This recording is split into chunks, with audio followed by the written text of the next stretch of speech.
உறவுகள் இல்லா முதியவர்களுக்கும் மாற்றுத்திறனாளிகளுக்கும் உணவு வழங்கி சேவையாற்றி வரும் கோவில் அர்ச்சகருக்கு முனைவர் பட்டம் கொடுத்து கௌரவித்துள்ளது தனியார் பல்கலைக்கழகம். யார் அந்த அர்ச்சகர்? தற்போது பார்க்கலாம்.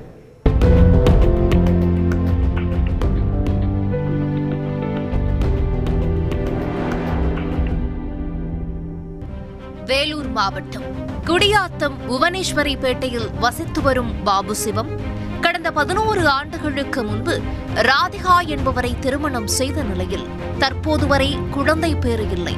கோபாலபுரத்தில் உள்ள சிவன் கோவிலில் அர்ச்சகராக பணிபுரிந்து வருகிறார் பாபு சிவம்.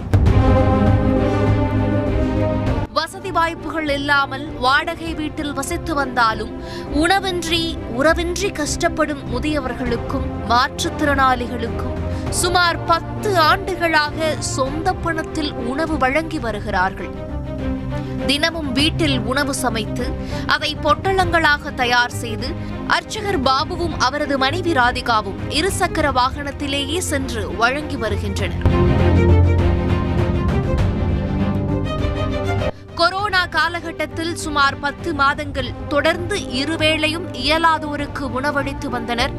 பாபு சிவத்தின் சேவையை பாராட்டி பல்வேறு அமைப்புகளும் பல்வேறு விருதுகளை கொடுத்து கௌரவித்த நிலையில் கடந்த வாரம் மதுரையில் நடைபெற்ற நிகழ்வு ஒன்றில் அமெரிக்காவில் இயங்கி வரும் சர்வதேச தமிழ் பல்கலைக்கழகத்தின் சார்பாக டாக்டர் பட்டம் வழங்கி கௌரவித்துள்ளது. இந்த ஓம் நமச்சிவாய அன்னதான கட்டளை சார்பில் அன்னதானம் வழங்கிட்டு வரோம் கடந்த 15 வருஷமா.